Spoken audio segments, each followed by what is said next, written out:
Now I'm going to show how you can clear your memory.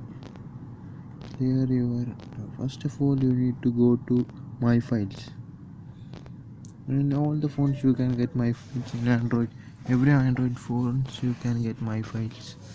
In My Files, you should go to your storage, like Manage Storage. You should go in Manage Storage, and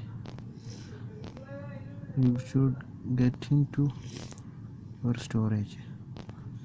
First of all, you can check your DCIM files, and you can find thumbnail files, which is unwanted trash.